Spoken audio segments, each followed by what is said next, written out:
We're coming to you from an extremely special place this morning. I have a friend of mine, Barry Anderson, that teaches seminary. He talks about thin places. These are places where God and the earth come so close that they almost connect. And this is one of those places.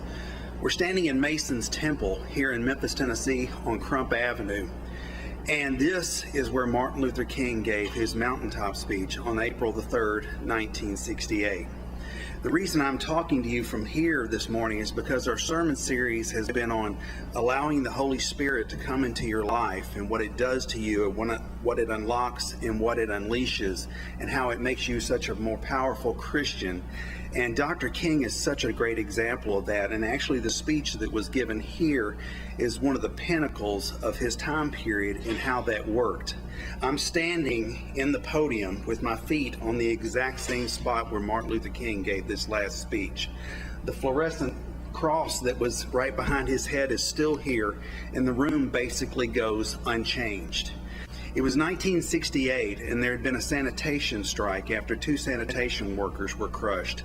And Dr. King and his workers came into Memphis to be able to hold a protest and be able to speak about that sanitation strike and the situation that caused it. Dr. King came in, was staying in room 306 at the Lorraine Motel. On April the 3rd, he came and was going to give a speech here, but was sick, was staying in the hotel room, and was prepared to be there for the evening. Nonetheless, this room filled up with almost 2,000 people. It was a very muggy time period, much like it is in Memphis right now, and there were tornadoes that were coming from Oklahoma, and there were storms everywhere. The 2,000 people that were in this room, which was sweltering, were all wet from the rain. So they opened up the windows in the top part of this building here to allow the air to come in to try to give them some comfort. The strange thing was they knew that something was in the air at that point. They didn't know that Dr. King would be assassinated next day, but they knew something was coming. This was a special night and a special moment. Out of nowhere, Dr. King showed up from the back and came in and got ready to speak. The crowd, of course, as you can imagine, were extremely excited. Now, I challenge you to look at the YouTube of this 23 to 24 minute sermon and watch it and see if you cannot see when the Holy Spirit begins to stir in Dr. King.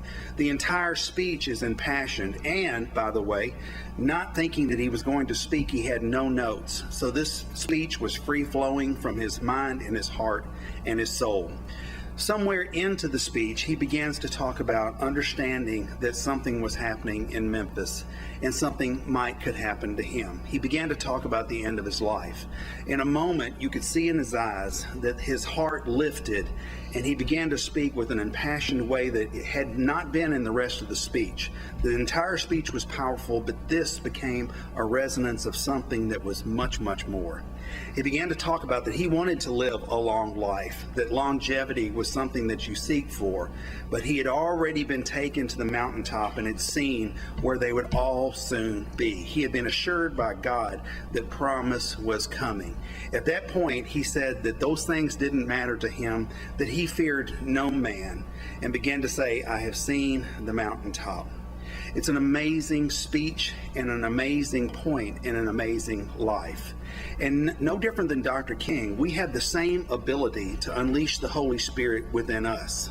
Dr. King had a reason why he was created and brought to this earth. He would tell you he was a civil rights activist, but he was more than that, a minister of the Church of Christ and a Christian. And he unlocked what he was created for, and literally one man changed the world. The beauty of this is, in our Christian walks, in our Christian journeys, we have that same capability. As we'll talk about this morning, there's a joy just underneath our feet that we may not even know about, but we have the potential to tap into and to be a part of. It's all as we activate ourselves through the Holy Spirit. So I challenge you this morning, first off, to go on YouTube, look at Dr. King's speech, read about the circumstances around it, and then the next day in his assassination and forward. But more than that, take his example. Take what he did. Walk the walk that he did, where he unleashed his entire potential to change the world through the Holy Spirit and through Jesus Christ. Dr. King was a great example. I've read all of his stuff and been a student of his for many, many years. He is an expert on what I challenge you to do today, to unlock that Holy Spirit that's in each one of us and become what God's created you to be in His kingdom. God bless you.